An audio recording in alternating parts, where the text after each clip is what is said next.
Trump का ऐलान, जंग में उतरा नेटो। पोलैंड के बाद रोमानिया पर हमला। रूस यूक्रेन जंग में तीसरा विश्व युद्ध शुरू हो चुका है। पहले नेटो देश पोलैंड में 20 रूसी ड्रोन्स ने धावा बोला और अब दावा किया जा रहा है कि नेटो देश रोमानिया में रूसी ड्रोन ने 10 किलोमीटर अंदर तक घुसकर रोमानिया समेत सभी नेटो देशों में खौफ पैदा कर दिया है। अब तीसरे विश्व युद्ध की शुरुआत का इसी से अंदाजा लगा सकते हैं कि राष्ट्रपति ट्रंप ने अचानक पलटी मारते हुए नेटो को पुतिन के हाथों मरवाने का पूरा इंतजाम कर दिया है। राष्ट्रपति ट्रंप ने दो टूक कहा है कि रूस के खिलाफ नेटो जंग में उतर रहा है और अब अमेरिका तभी नेटो की मदद करेगा जब नेटो देश पूरी तरह से रूस से तेल लेना बंद कर दे। यानी ट्रंप ने एक तरह से यूक्रेन युद्ध से पल्ला झाड़ लिया है और इसे अमेरिका के पूर्व राष्ट्रपति बाइडेन का युद्ध साबित कर दिया है। इधर दूसरी तरफ नेटो की तैयारी और रूस की तेल रिफाइनरियों पर यूक्रेनी ड्रोन हमलों से तिलमिलाए पुतिन ने बिना चेतावनी यूक्रेन से सटे रोमानिया और बेलारूस से सटे पोलैंड पर एक तरह से हमले शुरू कर दिए हैं। आप पुतिन के खौफनाक हमलों और इरादों का इसी से अंदाजा लगा सकते हैं कि रूस ने हाईवे पर अपनी हाइपरसोनिक किंजल मिसाइलों को हमले के लिए उतार दिया है। रूस के एक हाईवे पर हमला करने के लिए तैनात रूस के इस्कंदर मिसाइल ने पूरे यूरोप में हड़कंप मचा दिया है। इधर जेलेंस्की ने डंके की चोट पर दावा कर दिया है कि रूस ने नेटो देश पोलैंड पर हमले शुरू कर दिए हैं और अगर अभी भी नेटो ने रूस के खिलाफ खुलकर मोर्चा नहीं खोला तो फिर रूस एक एक करके नेटो देशों को तबाह कर देगा। पोलैंड के बाद रोमानिया पर हमला, पुतिन की नेटो से खुली जंग।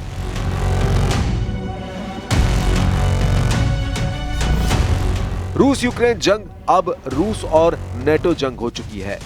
हम आपको पूरी डिटेल बताने जा रहे हैं, लेकिन पहले आप ये जान लीजिए रूस ने पिछले 24 घंटे में यूक्रेन पे कहां सबसे बड़ा हमला किया है। दावा किया जा रहा है कि रूस ने यूक्रेन के डोनेस्क इलाके में 300 से ज्यादा ड्रोन हमले किए हैं, जबकि पूर्वी यूक्रेन के खार्किव पर लगभग 11 क्रूज मिसाइलों से रूसी सेना ने हमले किए हैं। इसके अलावा यूक्रेन की राजधानी पर एक बार फिर से रूस ने ड्रोन और मिसाइलों से हमले किए हैं, जिससे भारी तबाही का दावा किया जा रहा है। अब आप ये जान लीजिए रूस ने यूक्रेन के साथ साथ पोलैंड और रोमानिया पर एक तरह से हमले क्यों शुरू कर दिए हैं और रोमानिया ने रूसी ड्रोन को लेकर क्या दावा किया है। आप इस वीडियो ग्राफिक से पूरा माजरा समझ लीजिए कि कैसे रूस अब रोमानिया में ड्रोन भेजकर पूरे नेटो को युद्ध के लिए खुलकर ललकार रहा है। रोमानिया के रक्षा मंत्रालय का दावा है कि रूस का एक ड्रोन रोमानिया के हवाई क्षेत्र में घुस आया। रूस के इस जंगी पैतरे के बाद रोमानिया ने तुरंत अपने F-16 लड़ाकू विमान हवा में भेज दिए और लगभग 50 मिनट तक ड्रोन का पीछा किया। रोमानिया के रक्षा मंत्रालय के मुताबिक 14 सितंबर 2025 को देर रात ड्रोन की घुसपैठ का पता लगाया और 2 F-16 लड़ाकू विमानों के साथ साथ 2 यूरोफाइटर्स जो कि रोमानिया में जर्मन वायु पुलिस मिशन का हिस्सा हैं, उनको भेजा गया। रोमानिया के रक्षा मंत्रालय का दावा है कि लड़ाकू विमानों ने ड्रोन का तब तक पीछा किया जब तक कि वो रोमानियाई गांव चिलिया वेचे के पास रडार से गायब नहीं हो गया। रोमानिया के रक्षा मंत्री इयोनूत मोस्टेनू ने कहा कि F-16 के पायलट देश के हवाई क्षेत्र से बाहर निकलने से पहले ही ड्रोन को मार गिराने के करीब पहुंच गए थे, लेकिन तब रूसी ड्रोन बचकर निकल गया। रोमानिया के रक्षा मंत्री इयोनूत मोस्टेनू ने निजी टेलीविजन स्टेशन एंटेना 3 पर यह सनसनीखेज दावा किया है। रोमानिया जो यूरोपीय संघ और नेटो का एक देश है और इसकी यूक्रेन के साथ 650 किलोमीटर लंबी सीमा है। रूस द्वारा यूक्रेन पर बड़े पैमाने पर आक्रमण शुरू करने के बाद से बार-बार रूसी ड्रोन के टुकड़े रोमानिया पर गिर रहे हैं। इधर यूक्रेनी राष्ट्रपति वोलोडिमीर जेलेंस्की ने सोशल मीडिया प्लेटफॉर्म एक्स पर कहा कि डेटा से पता चलता है कि ड्रोन रोमानियाई क्षेत्र में लगभग 10 किलोमीटर तक घुस आया था और लगभग 50 मिनट तक नेटो के हवाई क्षेत्र में रहा। पहली बार रूसी ड्रोन ने आक्रामक तरीके से रोमानिया में ड्रोन भेजकर तहलका मचा दिया है। Ніхто в світі просто не має стільки ракет, щоб збивати всі різні види дронів. Ракета, яка коштує мільйон, якою вона не була, просто не може збивати дрони, які коштують десятки тисяч доларів, навіть якщо це $100 000. Це просто неможливо.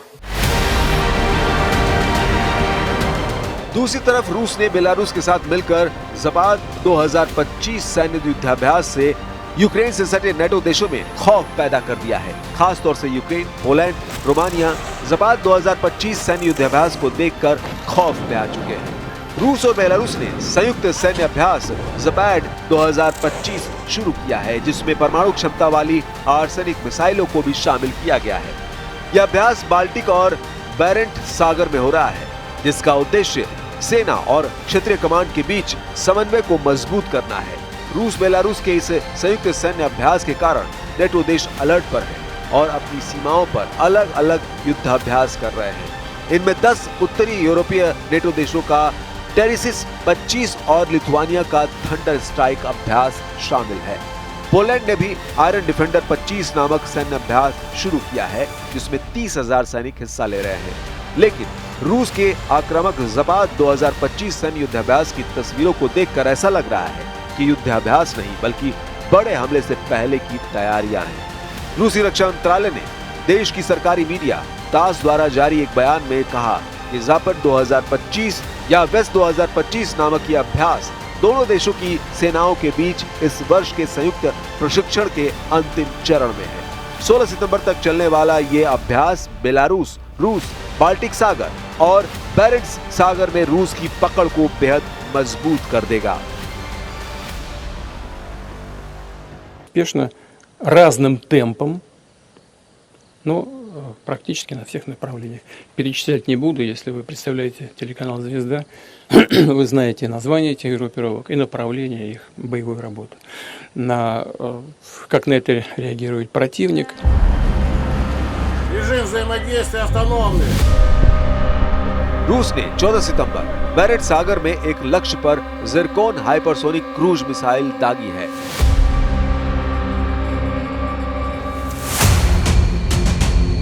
और बेलारूस के साथ संयुक्त सैन्य अभ्यास के तहत सुखोई Su-34 सुपरसोनिक लड़ाकू बमवर्षकों ने हमले किए हैं।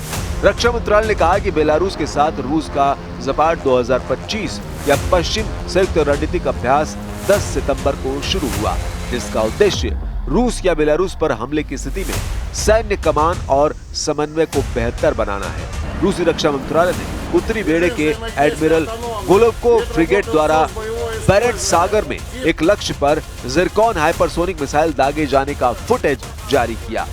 फुटेज में फ्रिगेट से एक मिसाइल को दागते हुए दिखाया गया और वहीं रूस के सुखोई Su-34 की पायलट टीम ने जमीनी ठिकानों पर जमकर बमबारी की है। रूसी राष्ट्रपति व्लादिमीर पुतिन ने 2019 में कहा था कि ज़िरकोन ध्वनि की गति से 9 गुना तेज गति से उड़ सकता है और समुद्र और जमीन पर 1000 किलोमीटर यानी 600 मील से ज्यादा की दूरी तक के लक्ष्यों को भेज सकता है। रूसी मीडिया सूत्रों का कहना है कि रूस में 3M22 ज़िरकोन और नेटो में SSM-33 के नाम से जानी जाने वाली इस मिसाइल की मारक क्षमता 400 किलोमीटर से 1000 किलोमीटर तक है और इसका वॉरहेड भार लगभग 300 से 400 किलोग्राम है। इंटरफैक्ट समाचार एजेंसी के मुताबिक हाइपरसोनिक बैलिस्टिक मिसाइलों से लैस रूसी MiG-31 लड़ाकू विमानों ने कोहराम मचा दिया है। ज़पाद 2025 सैन्य अभ्यास के तहत बैरेंट्स सागर के ऊपर 4 घंटे तक रूसी लड़ाकू जेट MiG-31 उड़ान भरते रहे, जिसमें हाइपरसोनिक बैलिस्टिक मिसाइल किंजल लगी हुई थी। किंजल, जिसका रूसी में अर्थ खंजर होता है, एक हवा से प्रक्षेपित हाइपरसोनिक बैलिस्टिक मिसाइल है जो परमाणु या पारंपरिक हथियार ले जाने में सक्षम है। रूस पहले भी यूक्रेन के खिलाफ इन हथियारों का इस्तेमाल कर चुका है। रूस ने ज़पाड 2025 अभ्यास में हाइपरसोनिक किंजल मिसाइल का परीक्षण किया। ये मिसाइल ध्वनि की गति से 10 गुना तेजी से उड़ सकती है, जिससे इसे रोकना लगभग असंभव है।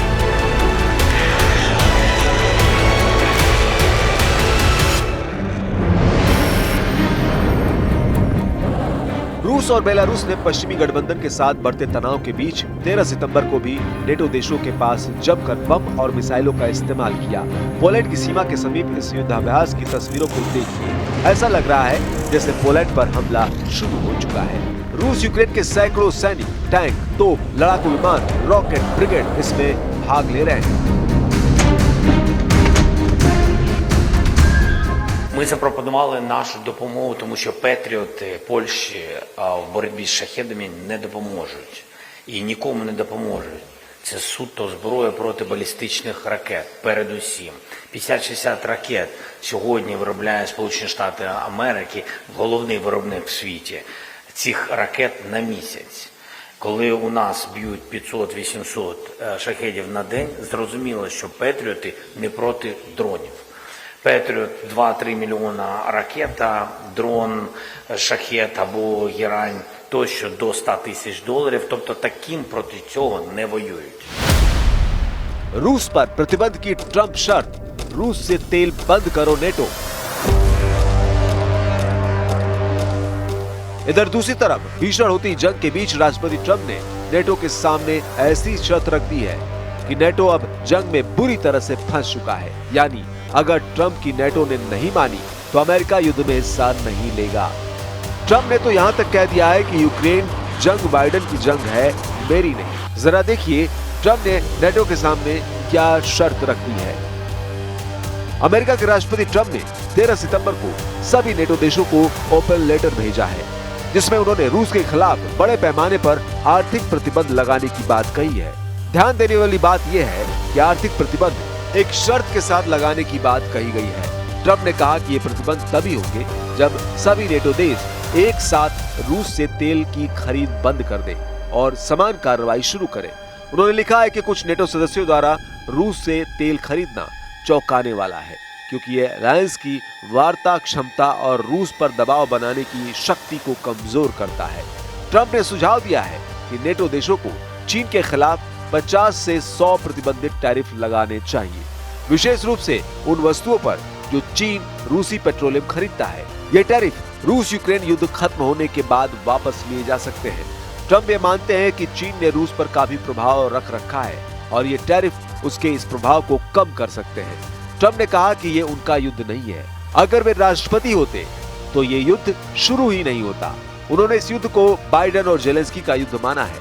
उन्होंने ये भी लिखा कि पिछले सप्ताह अकेले 7118 लोग यूक्रेन युद्ध में मारे गए हैं। ट्रंप ने अपील की है कि सभी नेटो देशों को मिलकर रूस से तेल खरीदना बंद करना चाहिए, तभी रूस पर अमेरिका प्रतिबंध लगाएगा।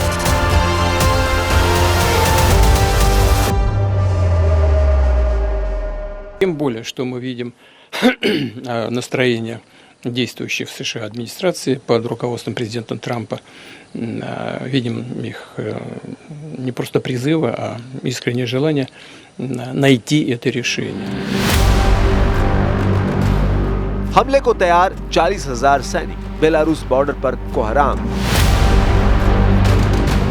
पोलैंड और रूसी मीडिया के मुताबिक पोलैंड अपनी पूर्वी सीमा पर 40,000 सैनिकों को तैनात कर रहा है।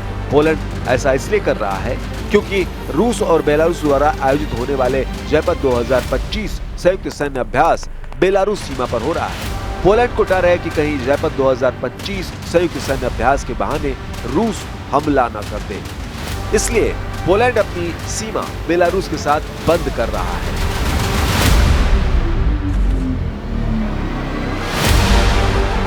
ट्रंप के दोस्त ने उतारे यूक्रेन में भाड़े के लड़ाके। लगातार रूसी खूनी हमलों ने यूक्रेनी सेना की कमर तोड़ कर रख दी है। हालात यह है कि यूक्रेन तमाम कोशिशों के बावजूद रूस का सामना नहीं कर पा रहा है। इधर जब से ट्रंप ने सत्ता संभाली है उसके बाद यूक्रेन युद्ध और ज्यादा खूनी हो चुका है। इसके पीछे ट्रंप की वो चाल भी सामने आई है जिसने दुनिया को हैरान कर दिया है। खबर है कि ट्रंप के बेहद करीबी दोस्त ने भाड़े के सैनिकों को रूस के खिलाफ जंग में उतार दिया है।